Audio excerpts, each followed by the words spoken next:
Hi, Dr. Castellero. Thank you for joining us. Please tell me about the case of Katie Childs. Hi, thank you so much for having me. So I was presented with the patient, Katie Childs. She is a 9-year-old Hispanic who has been diagnosed with type 1 diabetes.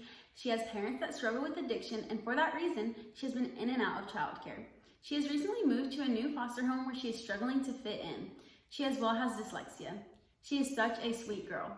So because Katie has type 1 diabetes, we are going to need to teach her how to take care of her medicine, listen to her body, and overall just make sure that she's taking care of herself. Because diabetes is not a curable disease, she will need to be accustomed to this for the rest of her life. Within a few months, I hope that Katie will know the ins and outs of her conditions and be able to be independent with it. So tell me about your care plan for Katie. So on her first appointment, I will be prescribing her insulin. She will be administering this insulin through her insulin pump. She will need to be checking her blood glucose levels periodically throughout the day. So I would prefer for her to check it when she wakes up, before and after meals, and before she goes to bed. So because she's only 9 years old, her desired blood glucose level is going to be from around 80 to 140 milligrams. I would like to have a follow-up appointment every week just because she is so young and she is adjusting to a new home life. So after our weekly appointments, we will be doing that for a couple months to a year. And then after that, I would only like to be having appointments from about 3 to 6 months. I will also be giving all the prescription orders to Katie's nurse at her school.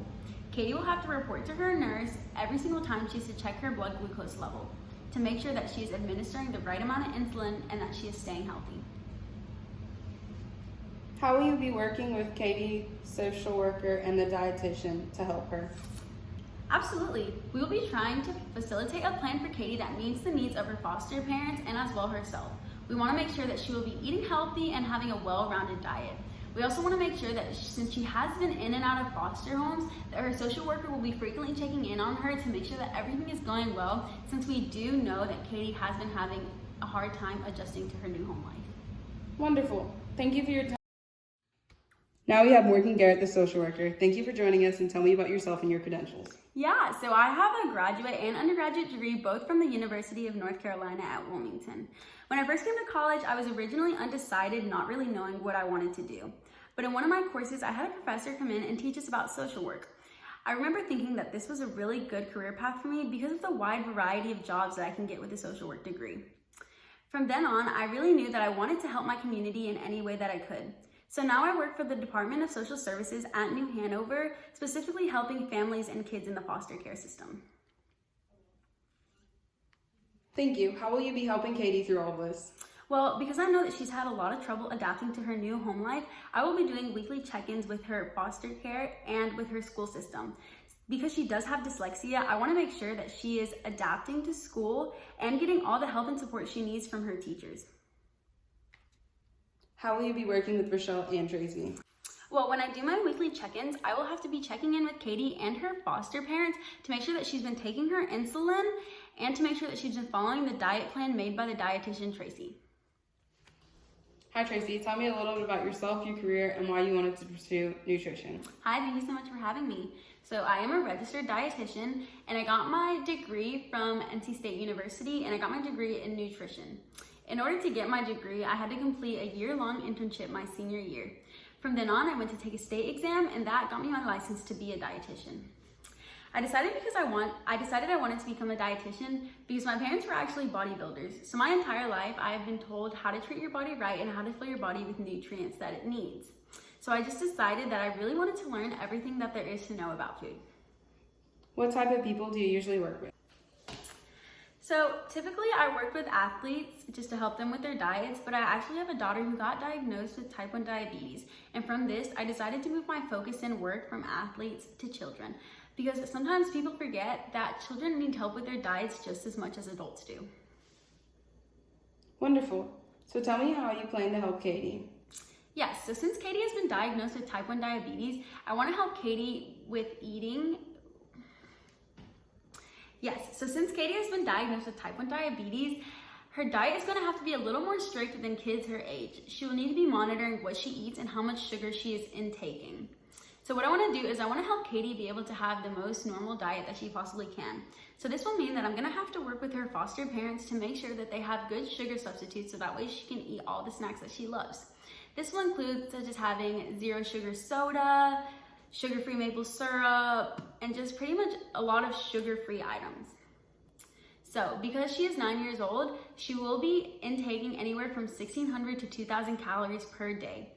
So in order to monitor what she's eating all the time, I'm gonna have her foster care parents write down what she's eating for each meal. So a typical breakfast could look like toast, cereal, or eggs. I know that the mornings can be hectic when trying to send kids to school, so I really want to try and keep it simple. So for lunch, I'd like to incorporate a little bit more vegetables and fats. So that would look like a sandwich with ham and cheese, carrots, hummus, avocado, and then maybe a Kit Kat or a soda on the side for some sugar. For the first couple months, I'm gonna be closely monitoring what Katie is eating every single day. So I will need her foster parents to write down what she is eating and everything she's consuming to make sure that she's getting all the nutrients that she needs. After every meal, she's gonna need to check her blood glucose level to make sure that everything is right and that she's administering the right amount of insulin. So I wanna do this as a 1-year plan. After a few months to a year of her parents monitoring what Katie is eating, I want to move it to electronically. So I would like for her to get a phone and download the app called LifeSum. LifeSum is going to track her macros and her sugars rather than just tracking her calories. How will you be working with Rochelle and Morgan? So I will be checking in with Morgan to make sure that her home life is good and that she is being fed enough. I will also be checking in with Rochelle just to clarify that everything is good with Katie's insulin and that she's taking it on time and when she's supposed to be taking it. Who else would Katie benefit from having on her care plan team? Yeah, so Katie would also very much benefit from having a therapist and a PE teacher. I say that she should have a therapist because she would benefit by having somebody to talk to and knowing that she is not alone in all of this, since she has been in and out of foster care and her parents do have a history of abusing opioids. It is important for her to know that she's not alone and that she is heard through this process. I also say that she should have a PE teacher with her because that is someone that sees her every single day in school, and he is someone that can be a main supporter and help her and support her in joining various activities and sports throughout school. Katie is a very bright young lady who has a lot of challenges set for her, but with the help of us, she will be able to get through it.